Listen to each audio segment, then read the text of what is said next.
안녕하세요. 즐거운 이야기를 통해 수학의 재미를 찾아보는 수다학입니다. 요즘은 모든 부모님들이 아이들하고 뭐라고 놀아주나 이것조차도 스트레스라고 얘기를 하시는데요. 뭐 거창한 거 말고 누가 종이컵을 높이 쌓는지 아니면 누가 더 단단하고 큰 딱지를 만드는지 이런 게임만 하더라도 내 아이의 창의력도 높여주고 또 수학적 사고력도 높아준다는 조사 결과가 나왔습니다. 사실은 뭐 여러 가지 방법이 있겠지만 이렇게 아무것도 아니고 또 간단하게 할 수 있는 이런 게임을 통해서도 내 아이한테 좋은 영향을 미친다고 하니까 오늘부터 이런 종류의 게임을 좀 많이 찾아봐야 되겠다라는 생각이 드네요. 자, 오늘도 즐거운 수학 이야기 전문가 선생님들과 함께 시작해 보겠습니다.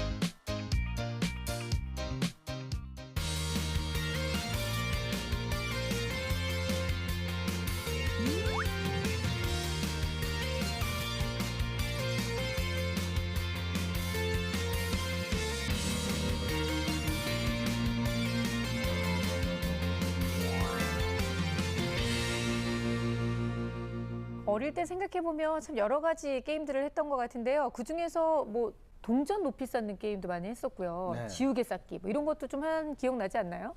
맞아요. 뭐 또 예전에 또 우리 드라마 보면 그 소개팅 하러 갔던 남자들이 그 다방에서 여자분 기다리면서 거기 성냥개비로 뭐 쌓고 탑 쌓아 올리는 거 있죠. 탑 쌓고 그러다가 여자분 안 오시면 다 때려 엎고 요즘에는 이렇게 쌓기나무나 그 성냥개비처럼 작은 거를 쌓기도 하지만요. 실제로 놓을 수 있도록 크게 만들기도 해요. 예를 들어서 종이컵 같은 거를 쌓고 그 위에 책을 얹어서 계단을 만드는 거예요. 그래서 계단을 그 방 전체에 크게 만들어서 아이들이 하나, 둘, 셋, 넷 실제로 자신이 만든 계단을 올라가 보기도 하면서 네. 그냥 작게 노는 게 아니라 규모를 크게 해서 2시간 동안 활동을 하기도 하거든요. 그래서 굉장히 수학적인 감각도 길고 재밌습니다. 네, 지금 김희진 선생님께서 말씀해 주신 이런 놀이를 통해서 사고력을 키운 다음에 아마 아이들이 이런 직업을 가지면 참 좋겠구나라는 생각이 드는데요. 오늘 저희가 파인드 매스에서 만나볼 그 직업이 바로 건축가입니다. 아니 이게 벌써 일찍 얘기하시면 어떡해요. 내가 좀 이렇게 좀 추리도 좀 하고 빠졌어요? 네. 귀를 쫓고 새고 있다가 뭔가 오늘 마치려고 했는데 건축가 벌써 뭐 얘기를 해주신 것 같은데 건축 얘기는 저보다도 우리 민성원 선생님이 할 얘기가 많으실 것 같아요. 네. 지금은 교육 전문가시지만 첫 직장이 건설회사였습니다. 네, 그렇죠. 회사에 입사를 했었고 그렇다고 해서 뭐 건축가는 아니고 거기서는 자금을 담당했었었는데 그 의식주, 그러니까 옷, 그다음에 음식, 그다음에 건물은 짓는다는 표현을 쓰죠. 건물을 짓다, 옷을 짓다, 밥을 짓다. 네. 그래서 굉장히 중요한 거고 이게 우리한테 꼭 필요한 거기 때문에 건축가의 역할은 과거서부터 미래까지 계속 중요한 역할로 남을 거고요. 튼튼해야 되고요. 아름다워야 되고 그리고 편해야 되거든요. 이 세 가지 요소들을 건축가의 손에서 만들어지는 거죠. 네, 건축이야말로 정말 어마어마한 수학들이 많이 사용되거든요. 오늘 기대하셔도 좋습니다. 네, 오늘 파인드 매스 건축가라는 직업 속에 숨겨져 있는 재미있는 수학 이야기 지금부터 함께 나눠보겠습니다.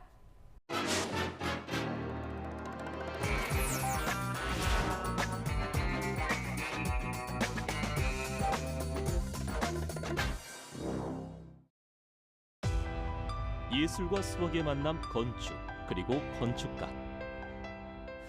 세계 최고의 마천루 두바이의 부르즈 할리파 높이는 무려 828m. 서울에서 가장 높은 북한산과 비슷한 높이. 신기하고 놀라운 건 바람이 불 때마다 1~2m씩 왔다 갔다 한다는 사실. 상식과 다르게 흔들려야 안전하다는 고층 건물. 도대체 왜일까? 호주를 대표하는 건축물 시드니 오페라 하우스. 아름다운 지붕이 유명한데 덴마크의 건축가 이베른 우촌이 만들어낸 기하학 건축물.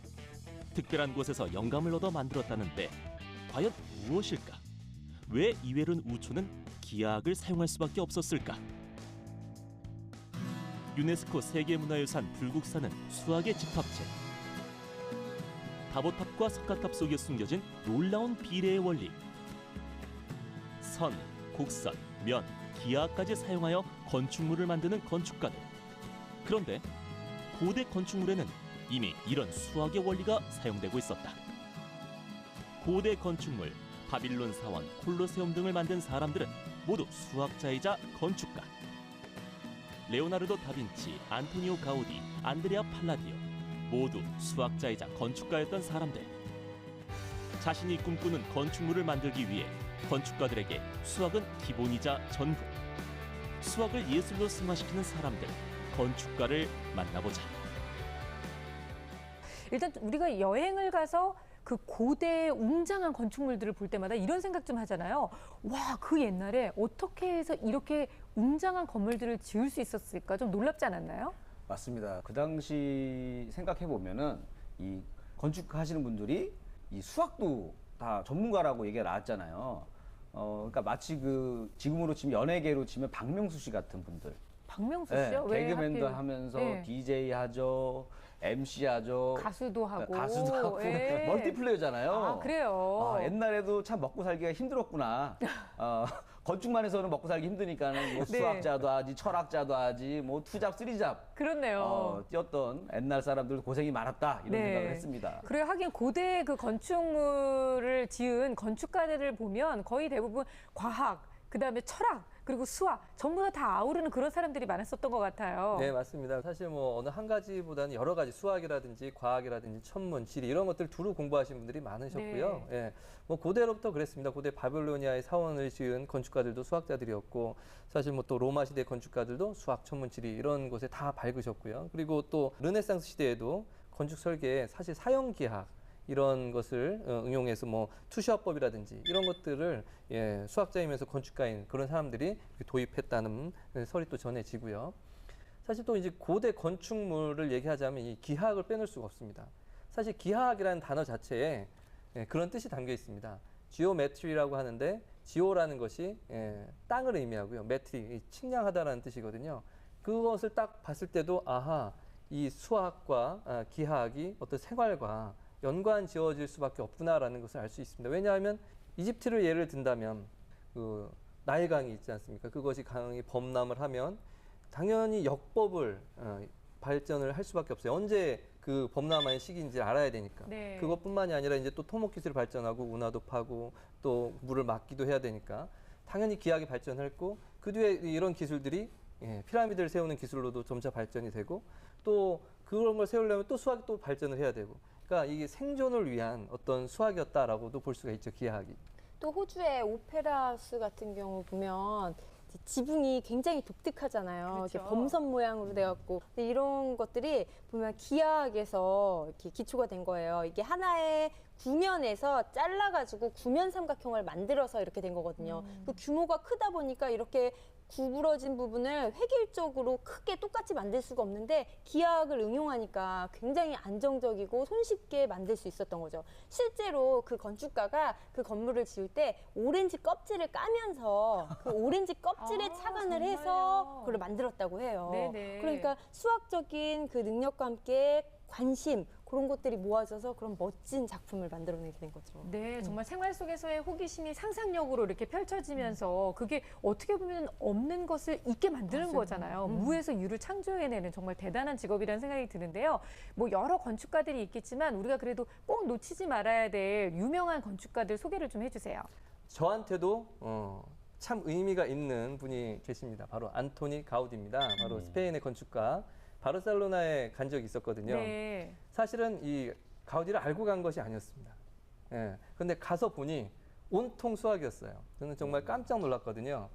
특히나 유명한 것이 바로 가죽성당, 사그라다 파밀리아 성당인데 거기에 이제 들어가 보면 다른 분들은 이제 건축물의 화려함이라든지 좀 특이함, 왜냐하면 기둥이 나뭇가지 모양으로 돼 있고 그래요. 그래서 와, 그럴 텐데 저는 공사 현장에 이렇게 안내판 같은 게 있어요. 그런데 네. 거기에 쌍곡면이 보이더라고요. 그러니까 다른 사람들은 아마 그냥 스쳐 지나가 뭐 이런 게 있나 보다 했을 네네. 수도 있을 거고 저는 이름을 알고 있었고 그리고 실제로 만들어도 봤고 애들과 함께 실험도 해봤거든요. 그래서 이게 왜 여기 있지? 그래서 봤는데 이런 원리를 통해서 그 사그라다 파밀리아 성당을 짓고 있더라고요. 네. 그리고 거푸집도 그렇게 되어 있었고요. 그래서 한번 그 사진을 제가 좀 가져왔는데 한번 좀 보도록 하겠습니다. 네. 거기서 제가 직접 찍어온 사진이고요. 구엘 궁전에 있는 그 68면체라고 하는 옥타이드론이라는 유명한 또 다면체입니다. 아, 이런 것도 다 이런 것을 만들어 놨구나 싶어서 저는 하나 찍어왔고요. 예. 다음을 보면 이게 이제 그 공사 현장에 있었던 안내판이었어요. 네. 그래서 저 위에 다음 장을 보면 이제 확대한 사진이 있는데요. 요거를 이제 끈을 다 연결해서 이렇게 회전시켜 놓으면 저렇게 돌리면 이렇게 되는 거죠. 쌍곡면 같은 게 이렇게 나오거든요. 이것이 이렇게 거푸집에 제가 요건 조그만 건데 아주 큰 거푸집도 있더라고요. 그걸 네. 찍은 사진도 있었습니다만은 요거 오늘은 뭐 다 보여드릴 수는 없고 그러니까 이렇게 내용들을 보면은 아 가우디는 정말 건축가였지만 수학을 정말 좋아했고 수학을 많이 공부했다는 티가 정말 팍팍 납니다. 네. 꼭 그걸 사용해야 됐느냐? 아마 심미적인 요소와 기능적인 요소를 둘 다 고려했을 거라고 생각합니다. 이런 디자인이 사실은 원자력 발전소에 굴뚝이라든지 이런 것에도 쓰이고 있거든요. 그러니까 안전성도 담보가 돼 있고, 아, 그래요? 여러 가지로 사실은 타워에도 이런 모양들이 꽤 있어요. 외국에 이런 모양들을 만든 것들이 꽤 있습니다. 여행을 다니시는 분들은 좀 아실 텐데 찾아보시면 이런 쌍곡면으로 된 것들은 좀 꽤 있더라고요. 아, 이게 아주 건물 하나하나에도 너무너무 구석구석 수학적인 요소가 많이 들어있다는 느낌이 드는데요. 그러니까 그냥 기둥을 그냥 원기둥으로 그냥 깨끗하게 그냥 만들어서 쉽게 갈 수도 있지만 뭔가 예. 미적 감각을 통해서 저 기둥 자체도 저렇게 만드는 거잖아요. 예, 그렇죠. 나는 그동안 어디 외국 가면 이런 거 있잖아요. 관광 가이드가 언제 지어졌고 누가 지었고 이런 얘기만 해주잖아요. 이렇게 수학 그러니까요. 얘기를 막 해주니까 더 빨려 들어가는 것 같아요. 너무 새롭네요. 그러니까 아이들 한 300명 몰고 같이 가고 싶어요. 가이드 사업 같이 하면 좋을 것 같아요, 선생님. 근데 보니까 네. 또 질투가 나는 게 외국에는 정말 멋있는 건물들이 너무 많은 것 같은데 과연 우리나라에도 저렇게 좀 멋진 건물들이 있는 것 같긴 한데 저는 자세히 모르겠습니다. 네. 요거는 우리 김희진 선생님이 해주시면 좋을 것 같아요. 우리도 분명 가지고 있지 않나요? 그럼요. 굉장히 많죠. 가장 대표적인 거는 6학년 담임이 되면 항상 단골 코스로 가는 불국사가 있습니다. 네. 그래서 불국사 가서 보면 그 기와 지붕 있지요. 지붕의 시원하고 그 아름다운 선은 수학에서 기하학에서 현수선을 응용한 거예요. 현수선이라는 게 실이나 끈 같은 걸 양쪽에서 잡으면 이게 늘어지잖아요. 네. 그 자연스러운 모양을 이용한 거거든요. 그래서 포물선하고 같이 나오는데 그 선을 응용해서 그렇게 기와 지붕을 예쁘게 만들었고 또 그 대웅전 들어가는 자하문이라고 있거든요. 그래서 그 문 앞에 그 청운교, 백운교라고 다리가 있어요. 근데 이 다리가 그냥 다리가 아니라 계단처럼 만든 다리예요. 그래서 자하문 있고 그 계단, 청운교, 백운교 있고 밑에 바닥 있고 하면 삼각형 모양이 돼요. 근데 이게 기울기가 30도이기 때문에 그 비율이 3대 4대 5 어디서 많이 들어보셨죠? 네. 피타고라스 정리. 그래서 그 피타고라스 정리대로 해서 옆면에서 보면 그렇게 직각삼각형에서 그렇게 만들어졌거든요. 그래서 수학이 그냥 무궁무진하구나. 진짜 수학적인 아름다움에 흠뻑 빠지게 되는데요. 일부 사람들은 이게 무슨 수학적인 그런 거라기보다는 아름답게 만들다 보니까 이렇게 된 이게 것이 수학적인 뭔가가 아니겠는가 또 생기는 거죠. 했는데 그때 당시 인도 쪽에서 수학적인 학문이 진짜 전해져 왔다고 해요. 그래요? 그래서 공부를 해서 이렇게 만들었다. 그래서 수학계 원리가 굉장히 많이 그 건축가의 그 수학적인 노고와 생각들이 녹아져서 지금까지 튼튼하게 그리고 아름답게 그 6학년 아이들이 맨날 보는 관광 코스가 된 거죠. 근데 선생님, 김세희 선생님처럼 좀 사진 자료 같은 거 좀 준비 좀 해보시지 그러셨어요. 그렇게 아이들하고 많이 가셨으면서 좀 자세하게 찍어갖고 그러니까 오셔서 저는 보여주셨어야죠. 또 팔뚝으로 보여드렸네요. 또 팔뚝으로 보여드렸네요. 몸으로. 이런 기하학은 과거에도 있었지만 현대엔 더 중요하게 돼서 그 동대문 운동장을 철거하고 지은 동대문에 있는 한 건물은 우주선을 내려놓은 것 같은 봤어요. 맞아요. 그런 모양으로 돼 있는데 건물 외벽이 전부 곡면으로 되어 있고요. 안에 들어가 보면 기둥이 없어요. 그래서 그랬던 것 같아요. 이런 모든 것들은 철저한 수학적 계산에 의해서 만들어진 건물이라고 볼 수 있습니다. 그렇군요. 근데 사실 현대 건축물 하면 이렇게 아름답게 지어진 거 이런 것도 있겠지만 일단은 그 높이, 고층 빌딩들이 등장한 것이 굉장히 좀 의미가 있다고 생각할 수 있는데요. 일단은 그 고층 빌딩을 세우는 데 있어서도 이 수학적인 원리나 이런 것들이 들어갈 수밖에 없을 것 같아요. 굉장히 중요하게 역할을 할 것 같거든요. 맞아요. 나도 보면은 저렇게 높이 짓는데 과연 안전할까? 그러니까요. 바람도 많이 불고 뭐 땅에 뭐 지진도 살짝 나고 하면 충격을 많이 받을 텐데. 왠지 그냥 우리가 흔히 생각할 때는 어느 순간 뚝 부러져서 뚝 떨어질 것 같은 느낌이 막 그럼요. 들잖아요. 방금 말씀하신 대로 지진을 고려해야 되고요.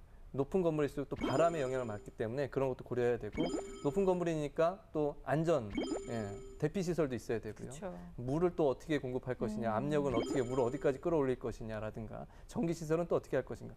한두 가지를 고려해서 되는 게 아니라 정말 종합 집합체라고 할 수가 있겠죠. 이 모든 것들을 건축가의 어떤 지휘 아래 일사불란하게 움직여가는 것이고요. 사실 기본적으로 건축을 한다는 것은 큰 건물이나 작은 건물이나 크게 다르지는 않다고 해요. 그렇지만 아무래도 더 위로 올라갈수록 바람이라든지 지진의 영향을 더 받게 되니까, 바람을 영향을 어떻게 하면 덜 받게 하나. 사실 이 풍동 실험이라고 그래가지고 그 비행기 프로펠러 같은 것들을 앞에 두고 비바람을 막게 해서 유리창에서 뭐 비는 안 새는지, 그런 거 바람은 견딜 수 있는지, 이런 실험을 실제로도 하고, 사실 이때 행렬이 들어갑니다. 아, 그래요? 매트리스 구조 역학이라고 그래가지고 행렬의 어떤 요소들, 좌우로 움직일 때, 뭐 상하로 움직일 때, 그래서 XY 좌표, 이로 회전할 때, 그래서 6개 요소들을 해서 이런 기둥들이 수천 개니까 이런 방정식을 푸는 거예요. 이런 영향을 줄 때 어느 정도까지 움직일 수 있느냐. 그렇게 해서 이제 안정되게 만들려면 어느 정도를 더 세워야 되고 어느 정도 기반을 다져야 되고 이런 것들을 계산을 해내는 것이겠죠. 그리고 왜 건물 안에서 약간 어지러움을 느낄 수 있잖아요. 그러면 생활을 못 하잖아요. 그러니까 그렇죠. 이런 설계들을 잘해서 그것들을 최소화해 주는 게 바로 건축 기술이라고 할 수 있습니다. 네, 정말 이 고층 빌딩의 비밀을 우리가 좀 알아낸 것 같은데요. 그런데 이 고층 빌딩을 짓는 데 있어서 우리나라 건축가들이 전 세계적으로 그렇게 많이 활약을 하고 있다고 얘기를 들었어요. 우리나라 건축가들의 시공 능력은 거의 세계 최고 수준이고요. 네. 그 세계 최고 건물이라고 하는 두바이에 부르즈 할리파도 우리나라 회사가 진 거고, 그 전에 타이베이에 있는 고층 건물도 우리나라가 진 거고, 말레이시아에 있는 페트로나스 타워도 우리나라 건설 회사가 진 건데요. 이렇게 된 데는 우리나라가 굉장히 6.25 끝나고 나서 굉장히 어려웠을 때 중동 건설 붐이 불어가지고요. 그 건설 회사가 사실 대한민국 전체 경제를 살렸거든요. 그리고 보수도 굉장히 좋았어요. 그래서 그 당시에는 많은 사람들이 건축가가 되기 위해서 도전을 많이 했을 뿐만 네. 아니라 그 금융이나 이런 쪽 하는 사람들도 건설 회사에 들어가면 좋다고 해서 인재들이 건축 쪽에 많이 모이게 됐고, 때문에 이런 좋은 시공 능력을 갖게 됐고요. 그래서 한국의 건축 능력은 아주 대단하다고 볼 수 있습니다. 네. 얘기 들어보니까 그러니까 그 건축 기술이 발전이 어마어마하잖아요. 우리 그렇죠. 뭐 건축가들의 능력이 뛰어나서 그런 것 같은데, 근데 이런 것도 좀 궁금한 것 같아요. 지금 현재 제일 높은 건물이 두바이에 있는 부르즈 할리파라는 건물 있잖아요. 162층짜리 건물이 세계에서 가장 높은 건데, 수학 기술도 계속 발전하고 과학도 발전하니까 앞으로는 뭐 200층짜리 건물, 심지어는 1000층짜리 건물도 가능하지 않을까 이런 생각을 하는데, 생각만 해도 아찔해요. 어휴. 저는 가격도 아찔한 것 같아요. 많이 비쌀 것 같은데, 그렇죠, 그렇죠. 어쨌든 이게 수학적으로 가능한지 좀 궁금해요. 그래서 이 건축 공학자에게 한번 저는 물어봤습니다. 네. 저도 이제 전문 분야가 아니다 보니까 이게 가능하냐 그랬더니 이론적으로는 200층, 300층 가능하다. 근데 왜 안 짓냐? 수익성이 없기 때문이라고 답변이 돌아왔습니다. 이게 짓는데 비용이 어마어마하게 드니까 네. 그런 것들을 고려 안 할 수 없다. 이론적으로는 가능하다라고 하더라고요. 그래요. 아니 그런데 사실 욕심부려서 1000층까지 올린다고 해도 그냥 끝도 없는 하늘만 구름만 보이는 게 뭐가 아름답겠어요? 그리고 사람 거기 사는 추울 것 같아요. 에베레스트처럼 여기 올라가면 이 고드름 막 이게 매달릴 것 같고 항상 왠지 좀, 겨울이고. 느낌상 좀 그럴 것 같아요. 장래 희망으로 주변에서 건축가가 되고 싶다고 얘기하는 아이들을 참 많이 볼 수 있는데요. 건축가가 되기 위해서 좀 갖춰야 되는 조건이 있다면 어떤 것들이 있나요? 일단 구상을 해야 될 거고요. 어떤 건물을 지을지. 그래서 창의성이 굉장히 필요하고, 네. 그다음에 설계를 할 때는 미적인 것과 아니면 그 구조적인 것, 그다음에 실용적인 것들을 잘 설계를 해야 될 것 같고, 그다음에는 시공을 해야 되거든요. 그건 안전하게 건물을 올리는 걸 뜻하죠. 그러니까 구상하고 설계하고 건물을 시공하는 것까지를 전부 건축가가 하는 일이기 때문에 여기에는 뭐 창의적인 생각, 아주 스토리텔링, 수학적인, 공학적인 이런 것들이 총체적으로 있을 뿐만 아니라, 건축가가 대체로 공대에 있기 때문에 공대 입시에서는 수학이 제일 중요하고요. 네. 특히 수학 중에서는 면, 곡선, 선 이런 것들이 중요하기 때문에 그 기하학이 중요하고, 그다음에 중심을 계산하거나 해야 되기 때문에 대수학 역시도 같이 중요하다고 볼 수 있습니다. 초등학교 수업에서는 실제로 실과 시간에 목공이나 건축 설계들을 해서 미니로 자신들이 만들어 보거든요. 근데 이게 수업에서 끝나는 게 아니라 요즘에는 나라 예산으로 목공 건축 체험이라고 그래서 이제 건축가가 직업이 와서 실제로 아이들한테 이렇게 만들어 보는 활동을 해주고 체험 활동을 하고 있거든요. 근데 굉장히 재미있어 하고 네. 신기한 거는 수학을 잘하는 애들, 조립을 잘하는 애들 이런 친구들이 두각을 나타냅니다. 이게 건축가가 하는 일이 어떻게 보면 무슨 미적인 감각, 아름다움을 살리는 거라고 치중해서 생각하시는 분도 네. 있으신데 그 미적인 감각, 미술 잘하는 애들보다 수학을 잘하는 애들이 훨씬 튼튼하고 또 아름답게 또 만들어요. 당연하죠. 굉장히 신기해요. 네, 아름다운 집도 중요하지만 무너지는 집에서는 살 수 없는 거잖아요. 안전이 꼭 바탕이 돼야 되는 거잖아요. 그러니까 아름답기 이전에 안전을 생각하기 위해서는 이 건축물 안에 수학이 반드시 들어가야 된다는 것을 오늘 깨달을 수 있는 아주 소중한 시간이었습니다. 자신의 상상했던 그 모습을 새로운 건축물로 만들어내는 건축가들의 정말 놀라운 능력을 오늘 배울 수 있었는데요. 파인드 매스 다음 시간도 많이 기대해 주시기 바랍니다.